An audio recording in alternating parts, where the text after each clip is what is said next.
The shares of Japan's service sector in FDI is 30%, 35%. This is less than half of that of other developed countries. Therefore, we have tried to enhance the internationalization of this sector. We expect the globalization of service sector will be a driving force in the economy, and we have significant interest in service liberalization. Liberalization of service addresses the serious challenge in the area of globalization, such as sustainable growth of developed countries and self-sustaining growth in the developing countries. Both developed and developing countries should aim to deepen the liberations of the service sector. Japan has pursued liberalization of service and investment since the 1990s and achieved a high level of liberalization. We will keep on promoting liberalization.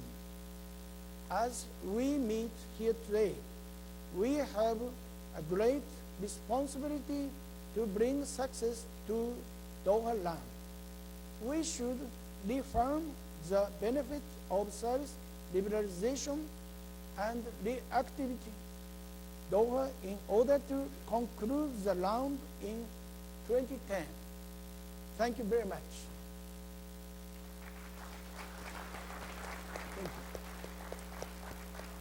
Thank you, Mr. Vice Minister. And now, Sergio Marchi. Canadians tend to see things generally slightly differently than Americans on a range of trade issues. We're not going to get into lumber here, hopefully, but but I'd be curious to get your thoughts, your view from Geneva on all of this. Thank you very much, Bruce and fellow colleagues, and hats off from my standpoint to Mike and Bill, the outgoing and incoming chairs, and Bob Bastine, John Goyer, and the rest of the great CSI team for not only putting on a services summit, but having a trade dialogue in the world's capital here. I've been asked to, as a friendly outsider, to perhaps suggest how we might strengthen the trade constituency. And I'll be perfectly blunt, I don't think the United States can dictate the terms of an agreement, perhaps as it might have done in the good old days, but without the United States, there will be no deal on Doha or any other trade. America got and building the WTO. And without an America, there wouldn't have been the open trade society, if you will. And I believe that it's time for America, as a friendly outsider, gentle persuasion, to renew and reinvigorate that leadership. And for me, there's four pillars of renewing that constituency. One, the public, most obviously. And you said, Bruce, that all politics is local, and it's so true. So it goes without saying that public opinion is hugely important in determining how political leaders will choose to conduct trade policy. But I think there has to be a debate first. I think the debate has to come from underground. I think it's time again to re-engage the American public on why trade matters to them, to their country, and to the world, just the way Congressman Rangel had put it to us moments ago. You can't hide the debate. You can't ignore the debate. You can't just have the debate during a presidential campaign. Otherwise, it creates a vacuum, and vacuums get filled, and sometimes vacuums get filled by funny things and awkward situations, and you can't build a trade constituency on a vacuum. In this context, I think the American public needs to rekindle and to remind itself how America became the biggest, most powerful, richest economy on the face of the planet in history. And it wasn't done by looking inward. It was done by having an outward, open, competitive economy and outlook. U.S. citizens, world trade as a result of the tariff imposed by the United States, reduced by 66%. Unemployment in this country went from 9 to 25% over 3 years. And that was in a world not nearly as integrated and interconnected as the world that we work and live in today.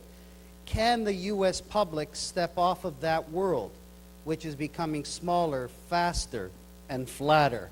Can we go back to the Wild West today, where the Wild West will also include some pretty mighty, fit, emerging countries? And if the public debate in the United States is so polarized and poisonous and difficult, and I appreciate the challenges, then what are other peoples in other struggling lands supposed to do and think?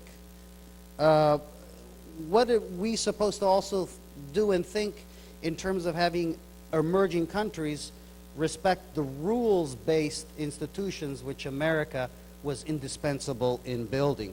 And if we lose the American public, what will that do to multilateralism? And I think it would be tragic, but I don't believe that we'll lose the American public, because if the American public is presented with the facts, it will build bridges 10 times out of 10 rather than walls, because I think trade is intricately tied to free enterprise. Free enterprise in part defines America. If you reject trade, you are rejecting in part that American dream.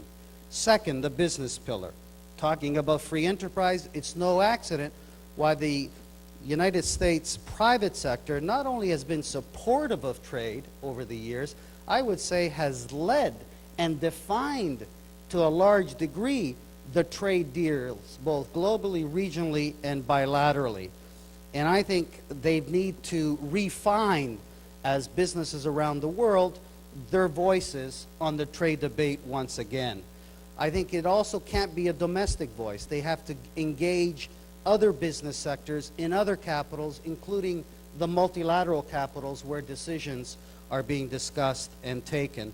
And at the end of the day, without the active engagement and prodding of a private sector, there will be no trade constituency, or certainly a much weaker one, because I believe that in this country like mine, the business community is the real bridge between the public and the government. And if we don't have a strong business voice, it also allows the political class to look at the option of doing nothing as a viable option.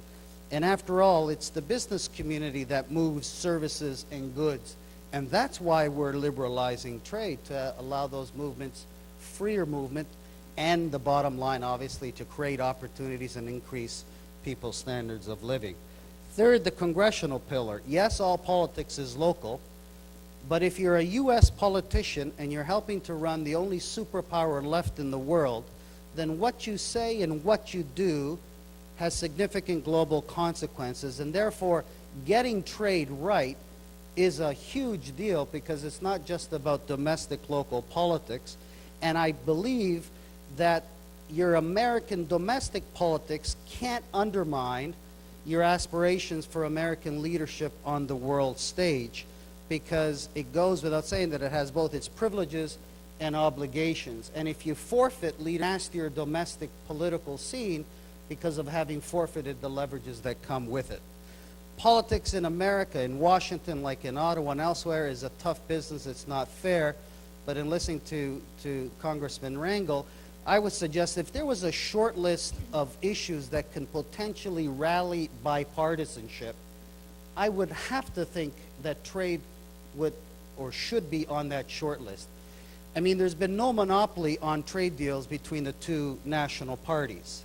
Closer to home, we had Ronald Reagan usher in or help usher in the Canada-U.S. trade deal. We then had Bill Clinton and Charlene Barshevsky bring home NAFTA. And so I think